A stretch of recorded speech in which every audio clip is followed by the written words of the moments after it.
अस्सलाम वालेकुम गाइज़। आज का जो हमारा टॉपिक है वो कंपोजिशन ऑफ बेनिफिट से रेलिवेंट ही है, मैंडेटरी वर्सेस वॉलंटरी बेनिफिट्स। हम ये देखेंगे कि हमारे मैंडेटरी बेनिफिट्स कौन से होते हैं और वॉलंटरी बेनिफिट्स कौन से होते हैं। इसको हम डिफरेंशिएट भी क्रिएट करेंगे और दोनों को हम समझेंगे भी सही कि दोनों होते क्या हैं। आसान एग्जांपल में आसान तरीके से इसको हम प्रैक्टिकल लाइफ के सिनेरियो में हम इसको समझेंगे। तो सबसे पहले हम देखते हैं कि the power of employee benefits. Employee benefits क्या होते हैं, पहले भी मैंने डिस्कस किए। एम्प्लॉय बेनिफिट्स ऐसे बेनिफिट्स होते हैं जो एम्प्लॉय को सैलरी के अलावा दिए जाते हैं, जो वेजिस के अलावा दिए जाते हैं, वो एम्प्लॉय के बेनिफिट्स होते हैं। लाइक बोनसेस हो गया, इंश्योरेंस हो गई, प्रोविडेंट फंड हो गया, पेंशन हो गया, मेडिकल इंश्योरेंसेस हो गई, लाइफ इंश्योरेंसेस होगी। इस तरह के जो बेनिफिट्स हैं ये आपके बेनिफिट्स होते हैं। अब हम मैंडेटरी बेनिफिट्स की बात करते हैं। मैंडेटरी बेनिफिट्स में कौन कौन से बेनिफिट्स हो सकते हैं जो कि कंपनी को देना लाजमी है, ये लीगल होता है।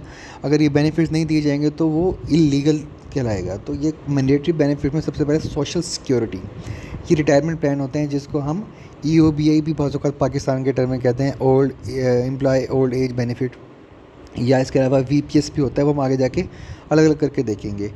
तो ये सोशल बेनिफिट्स में पेंशन का हो गया, रिटायरमेंट प्लान्स हो गए। फिर प्रोविडेंट फंड की मैं एक प्रॉपर डिटेल वीडियो बनाऊंगा अगली वीडियो में, तो उसमें हम देखेंगे प्रोविडेंट फंड क्या होता है। फिर हेल्थ केयर, इसमें लाइफ इंश्योरेंस भी होती है और मेडिकल इंश्योरेंस भी होती है। इसकी लिमिट्स होती हैं, वो भी हम आगे जाके डिटेल में डिस्कस करेंगे। फिर होता है ग्रेजुएटी वो होती है कि आपको एक टाइम की एक्स्ट्रा सैलरी दी जाए एक साल के अंदर, 12 महीने आपको मिल रहे हैं लेकिन एक एक्स्ट्रा सैलरी है। अब हम देखते हैं वॉलंटरी बेनिफिट्स कौन से होते हैं। वॉलंटरी बेनिफिट्स में ऐसे बेनिफिट्स होते हैं जो दें या ना दें कंपनी को, लेकिन कोई इस तरह का नुकसान नहीं है कंपनी को लीगल टर्म्स में। बट अगर देंगे तो ज़्यादा फ़ायदा है, नहीं देंगे तो खैर नुकसान नहीं होगा। तो इसमें सबसे पहले आता है वेलनेस प्रोग्राम। इसमें ट्रेनिंग एंड डेवलपमेंट, लाइक कोई जिम मेंबरशिप होगी, मेंटल हेल्थ सपोर्ट होगी, इस तरह के जो होते हैं वेलनेस प्रोग्राम हो गए। फिर फ्लेक्सिबल वर्क, रिमोट वर्क हो गया या वर्क फ्रॉम होम हो गया या फ्लेक्सिबल आवर्स हो गए, या आप आधा काम ऑफिस में करें, आधा काम आप घर जाके करें। फिर एजुकेशनल सपोर्ट्स, इसमें आपकी ट्यूशन रीइंबर्समेंट होती है, ट्रेनिंग प्रोग्राम्स होते हैं, वर्कशॉप, सर्टिफिकेशंस डिफरेंट टाइप की, वो इसमें की जाती हैं। फिर आता है सप्लीमेंट्री इंश्योरेंस। फिर कुछ इंश्योरेंसेस होती हैं जो मैंडेटरी इंश्योरेंस में कवर नहीं होती, लाइक डेंटल इंश्योरेंस होगी या फेशियल इंश्योरेंसेस होगी या टॉपअप्स इंश्योरेंस होगी, तो वो इसमें कवर होती हैं। हम डिफरेंशिएट क्रिएट करते हैं। डिफरेंशिएट में मैंडेटरी में हमारे पास लीगल रिक्वायरमेंट्स होती हैं।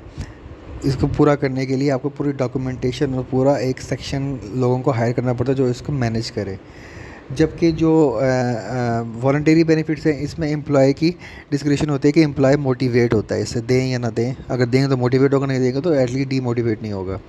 फिर एम्प्लॉयर फंडेड होता है, क्योंकि उसमें जो मैंडेटरी है उसमें एम्प्लॉयर खुद फंड कर रहा है और इसमें फिक्स्ड होता है, लेस फ्लेक्सिबिलिटी होती है और लिमिटेड एम्प्लॉय चॉइस होती है। इसमें एम्प्लॉयर के पास चॉइस नहीं होती कि इसको विड्रॉ करे या ना करे। जबकि जो वॉलंटरी है इसमें शेयर्ड और एम्प्लॉय फंडेड होता है, इसमें एम्प्लॉय की तरफ से भी शेयरिंग आ रही होती है बाज़ औक़ात। फ्लेक्सिबल और अडॉप्टेशन भी होती है और हाई एम्प्लॉय चॉइस भी होती है। इसमें एम्प्लॉय की चॉइसेस बढ़ती हैं, एम्प्लॉय को डिफरेंट ऑप्शंस मिलते हैं और एम्प्लॉय जो होता है वो मोटिवेट होता है। अब HR का क्या रोल है इस सारे प्रोसेस के अंदर, वॉलंटरी या मैंडेटरी बेनिफिट्स में, या स्ट्रेटेजिक बैलेंस फॉर HR हम इसको देख कह सकते हैं। सबसे पहले होता है, चाहे वॉलंटरी है चाहे मैंडेटरी है, इससे क्या होगा, आपकी जो रिटेंशन रेट है वो इंक्रीज़ होगा, इन्हेंस सेटिस्फेक्शन होगी, इम्प्रूव ब्रांडिंग होगी, ड्राइव प्रोडक्टिविटी होगी। ये चारों चीज़ें जो हैं ये आपकी जो ऑर्गेनाइजेशन का मिशन और विज़न दोनों को अचीव करके देगा, कि इससे मैंडेटरी या वॉलंटरी बेनिफिट से। अगर आप जितने अच्छे मैंडेटरी और वॉलंटरी बेनिफिट्स देंगे अपने एम्प्लॉयज़ को, तो आप वो एम्प्लॉय छोड़ के भी नहीं जाएगा, वो एम्प्लॉय सेटिस्फाइड भी होगा, वो एम्प्लॉय आपकी दूसरी बाहर में ब्रांडिंग भी अच्छी करेगा और प्रोडक्टिविटी भी इंक्रीज़ करेगा। प्रोडक्टिविटी उसकी इंक्रीज़ होगी तो डेफिनेटली कंपनी की इंक्रीज़ होगी, कंपनी इंक्रीज़ होगी तो कंपनी ग्रो करेगी। अब हम देखते हैं emerging trends in employee benefits. Employee benefits में इमर्जिंग ट्रेंड्स कौन कौन से हैं जो फ्यूचर में आ रहे हैं। इसमें होता है hybrid work models, flexible work locations, के आप एक काम घर में कर लें, एक काम फलां जगह पे कर लें, साइट्स पे कर लें, या ऑफिस में कर लें, या ऑफिस अपनी मर्ज़ी का कहीं और बना लें, अपने घर के करीब बना लें। तो ये आजकल हाइब्रिड मॉडल चल रहा है। फिर आता है मेंटल हेल्थ सपोर्ट। इसमें कंप्रिहेंसिव वेल प्रोग्राम्स होते हैं जिसमें साइकोलॉजिकल सेशंस होते हैं, फिजियोलॉजी सेशंस होते हैं और गेम्स होती हैं, फिज़िकल गेम्स होती हैं। फिर होता है टेक पैक्स। इसमें होते हैं टूल्स एंड सब्सक्रिप्शंस, लाइक कोई आर्टिफिशियल इंटेलिजेंस का टूल सब्सक्राइब कर दिया जो कि पेड होता है, लेकिन कंपनी उसको पे करेगी, एम्प्लॉय उसको फ्री यूज़ कर सकता है।